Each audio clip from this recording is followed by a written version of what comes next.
This is the Morning Press from Cast Iron Brains, a brainiron.com production. Here's 11 minutes or less of news for today, Tuesday, December 5th, 2023. Data released on Tuesday by the Program for International Student Assessment, an intergovernmental group aimed at measuring and comparing the academic performance of students from all across the globe, confirmed the suspicions of many. The kids these days are, indeed, getting dumber. For students in the United States, math scores were most concerning, with just two-thirds of students achieving basic proficiency according to the test, ranking 28th out of 37. A mere 7% of U.S. students scored at the highest levels in math, a ranking achieved by nearly a quarter of students in Japan and South Korea, and well below the top-performing students of Singapore, where 41% achieved top marks.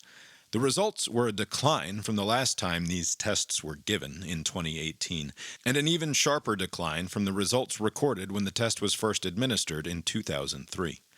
On the bright side, reading and science proficiency held relatively steady, and, due to declining results in other countries, the U.S. gained in the overall rankings.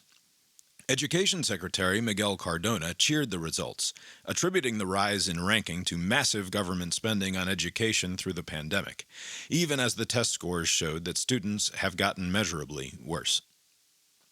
Venezuelans voted over the weekend to claim sovereignty over a resource-rich portion of neighboring Guyana in a referendum that had been pushed by the government of President Nicolas Maduro.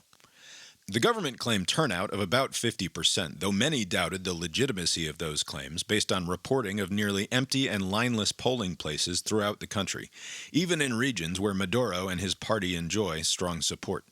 The disputed region was once within Spanish colonial Venezuela's borders, but was partitioned off by international arbitrators in 1899. It's not clear what the Maduro government will actually do to enforce the results of the referendum, and Guyana has denounced the result and asked the United Nations to step in. The UN has said that no action should be taken until after the International Court of Justice rules on the competing claims. 6 of the 10 most viewed articles on English-language Wikipedia in 2023 were India-centric, including 4 related to the popular sport of cricket, and 2 articles about Indian movies. The other most read articles on the site were the pages about Oppenheimer, the Christopher Nolan film, and J. Robert Oppenheimer, the person, and the page listing notable deaths in 2023. A page that, as of press time still, does not include former President Jimmy Carter. The single most viewed article on Wikipedia this year was the page for AI chatbot ChatGPT, which racked up nearly 50 million page views. The Supreme Court will hear arguments today in the case of Moore v. United States, a case about whether or not Congress should have the authority to tax unrealized income. As a general rule, the IRS does not tax the gains made on money that the taxpayer has yet to realize. Think of a stock portfolio that grows year after year. If you don't sell the stocks and realize those gains, you don't pay taxes on them because the income did not come in.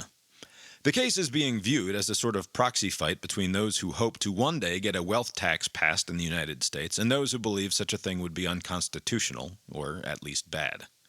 Former House Speaker Paul Ryan, who opposes a wealth tax, has nevertheless sided against Moore in this case, claiming that their victory could result in the invalidation of a full third of the U.S. tax code. His warning, of course, was not exactly taken as such by those who side with Moore, who maintain that a ruling for the government would open the door to Congress passing sweeping new taxes on all unrealized gains on everything from stocks to property. The most likely outcome is a narrow ruling in one direction or the other that would do little to change the status quo and avoid the worst slippery slope outcomes that both sides are worried about. A study released by researchers at Columbia University and NYU claims that some stock trader may have been aware of the October 7th attack on Israel by Hamas before the attack happened, and profited handsomely by betting against Israeli stocks and ETFs in the immediate lead-up to the attack. They identified a significant increase in short-selling activity in dozens of Israeli companies in the days before the attack. A pattern, they say, also shows up in data from April, when Hamas had initially planned the attack to take place, but did not follow through. From the abstract, quote, "For one Israeli company alone, 4.43 million new shares sold short over the September 14th to October 5th period yielded profits of millions on that additional short selling for one out of hundreds of securities traded on the exchange. Although we see no aggregate increase in shorting of Israeli companies on U.S. exchanges, we do identify a sharp and unusual increase just before the attacks in trading in risky short-dated options on these companies expiring just after the attacks. End quote. The study authors say that it appears that this unusual spike was the work of a single trader, but also that it would be extremely difficult to identify who that individual was. Now, here's a look at the weather. If someone is trying to tell you that a complex issue is actually very, very simple, it's a pretty safe bet that they cannot be trusted. I read several thousand words about the case of Moore v. United States that offered competing ideas about the underlying facts, the historical context, and the potential implications of a ruling in either direction. And then I found a post on the libertarian magazine Reason.com's website, which simply gave the definition and etymology of the word income, and concluded that, quote, the United States should lose this case. Income literally has to come in before it is taxable, both as the word was used in 1913 and based on its etymology. End quote. This level of definitive simplicity has its appeal, but ignores the complexity of the case and over a century of tax law and the reality of how government is and will continue to be funded. It is a comically, almost parodically, libertarian conclusion to reach, divorced as it is from the real world in favor of some allegedly more important overriding principle, though it's even unclear what the principle is beyond government should be deprived of resources whenever possible. I'm not even saying I disagree that the United States should lose this case in some narrow way or another, though I'm further not confident I know enough about the case to come to any firm conclusion. I'm simply dismayed and somewhat amused by the certainty on display. In a story that began to circulate last night, a house in Arlington, Virginia exploded in spectacular fashion. By this morning, a huge number of people online were declaring with absolute certainty that a conspiracy was afoot, that the mentally unstable person at the center of the story was actually a hero that the government had been trying to take out for years. The most likely explanation is that there was a gas leak in his home, which probably contributed to his mentally unstable state, and the gas exploded spectacularly upon introduction of some sort of ignition source, either by him or the police.